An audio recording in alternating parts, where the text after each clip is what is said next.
dog money. So next up, we've got Alexander Volkanovski. Hang on. Versus Showing off the Max shirt. Holloway. This will not be the only time that I'm wearing this shirt this week. I wouldn't be surprised if you see me walking around. It's basically going to live in my washer machine and then live on my body because I'm so excited for this one. He's going up against Max Holloway in a trilogy that I'm not going to lie, I don't think that they should have just made this fight. I think there's a lot of other worthy contenders. I know it's something that people want to see, but in most cases, when a fighter is 2-0 against somebody, they don't make a trilogy fight for them. But I guess, if it makes dollars, it makes sense. So Max Holloway, he's a great fighter, but Volkanovski is just so much better in so many different aspects. Obviously Max Holloway has his hands. Really, he's a great boxer. He said it himself. He's the best boxer in the UFC. I tend to agree with him in that aspect. He's got really great hands, but we saw it the last time around, and then the time before that. He's at his best against Volk when he surprises him with things like head kicks. But he tends to stick to his bread and butter. Volk is just a more crisp striker when it comes to surprising Holloway. He likes to go like body, leg kick, head, and just all over the map. Any different variation that he can come up with, he does it. He's tough. He can stand in the pocket and absorb punches.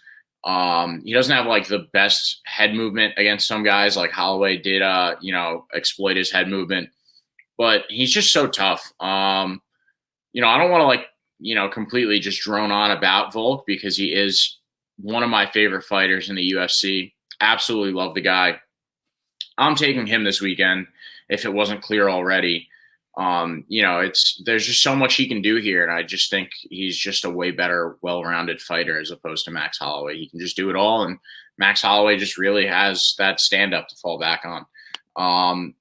In my opinion, Volk should, probably try and land a couple takedowns here if things get a little hairy for him because he has that advantage over Max. We know that he can't be submitted by anybody if Brian Ortega couldn't do it. So, I feel like the ground is like the best, clear-cut path to victory for Volk.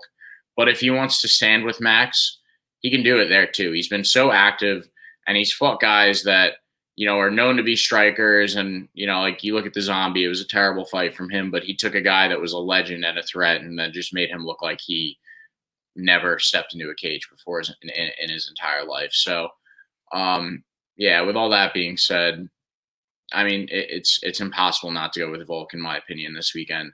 I understand a lot of people out there are gonna bet on Max Holloway, but Alexander Volkanovski is on his way to solidifying himself as the greatest featherweight of all time, and I think another win over Max Holloway, that's another step closer in that regard. So, what do you think about this one? Are you rolling with Volk or are you going with Max? Things that encourage me about Max. He has looked better lately. He's looked quick. The no sparring has seemed to really pay off for him. He's incorporated elbows. I really like what I've seen from Max. Things that encourage me about Volk. He's gotten those finishes that he's been looking for. He looked quicker. He looks powerful. His ground game looks really, really accomplished. I think he's going to have the ability to, if he wants, like you said, if things get hairy, take down Max and try to beat him up on the ground. But we haven't seen Max taken down and really controlled on the ground, and definitely not at 45. So that's I don't know how much of a strength that'll be. That I just don't know. I would lean Volk, but there's no precedent for Max Holloway having being able to be taken down and controlled on the ground. Things that concern me about Max Holloway. Still not much of a finisher. His last finish, 2018 versus Brian Ortega. Max has been in a lot of brawls and a lot of fights where he's taken a lot. He's given a lot of damage, but he's also taken a lot of damage. You look at the Calvin Kattar fight, and yeah, Calvin Kattar took by far the worst brunt of it. But Max also got 133 strikes to the head against Calvin Kattar. So you got to wonder about Max and the ability for him to continue and press on with this kind of head damage that he's taken. And you gotta think about the fact that Max Holloway pulled out of his more recent fight, or they were scheduled. They were scheduled like a couple months ago, and then Max pulled out. And then, Volk went and ended up fighting Zombie. And I think we were even talking about that. Max was like, I think at that fight or something. Like, I don't know. Max was injured after the Yair fight, and now is going to come into this one having a long layoff, whereas Volk has been active. He had no injuries against Zombie. He's gotten those finishes. He's got a longer reach, actually. And because he's the shorter guy, he's got like a better path to Max's chin, right? If Max is a little bit taller, being the shorter guy, you can keep your hands up and punch upwards towards the chin, whereas Max has to keep his hands down more and then punch down a little bit. When you're short and you have a longer reach, that could really pose a difficult challenge to a striker. And like you said, always have Volk, with that ground game kind of in his back pocket. It's been improving. And if Brian Ortega couldn't submit him, he's definitely not worried at all about Max Holloway on the ground. I think this one's going to go to decision again, but I'm going to have to side with Volk. And the real crux of that decision for me or the reasoning for that is because I think with the judging inconsistencies we've seen lately, I think Max, in order to confidently get it done, is going to have to finish Volk. Like if it's a really, really close fight and it goes to the scorecards, I think Volk is going to take it. So Max is going to have to finish Volk, and I don't see that happening. I could see Volk finishing Max potentially. But I just don't see Volk getting finished by Max. So for that reason, I'm going with Volkanovski. He's got more ways to get it done. He's got more paths to victory.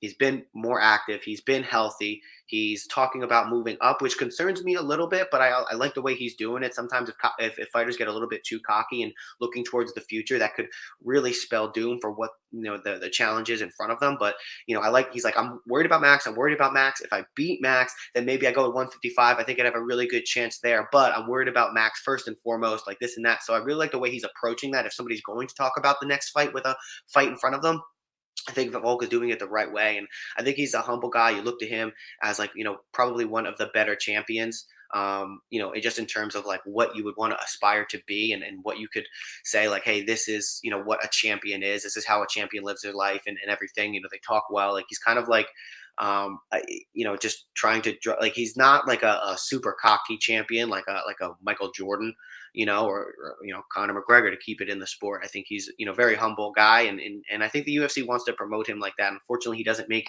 headlines because he's just off cooking and being a good guy. But going off on a tangent here a little bit, I just think there's more paths of victory for Alexander Volkanovski here, so gonna side with him. Looking at the lines, it's probably pretty stark for him considering the last two. But hey, minus 190, minus 205, the worst of it. I think that's actually pretty good. So yeah, Volkanovski. Yeah, I totally agree with a lot of your points. What I think is interesting is he is so marketable, but because he's not out there just like talking shit, he's very respectful of all of his opponents. He's not like a household name in the way that he should be. Which sucks because I want more people to appreciate the greatness that we're witnessing right now. I really want to see Volk take on Bryce Mitchell in the future. I think that'll be a good fight. Especially because we've seen Volk take on really good stand-up guys and really good grapplers and jiu-jitsu guys. But and then the potential move up in weight. Not to go too far into that, but I actually think that Volk has a better chance of beating Charles Oliveira, when he reclaims his title up there, than a lot of the guys at the top level of that lightweight division. I'm super hot on Volk. And I think this weekend, you're right, it'll go to a decision most likely, which means that these two men have spent over an hour in the octagon together, which is crazy. They've already racked up 50 minutes so far. But if Volk does find a way to finish Max, I mean, his legacy is it's that much greater at that point. He really does become Alexander the Great. So super hot on him. I'll probably be going live on like Twitter or Instagram during that one because I love the matchup. Way more. I mean, that's my main event. Way more than I like the next match.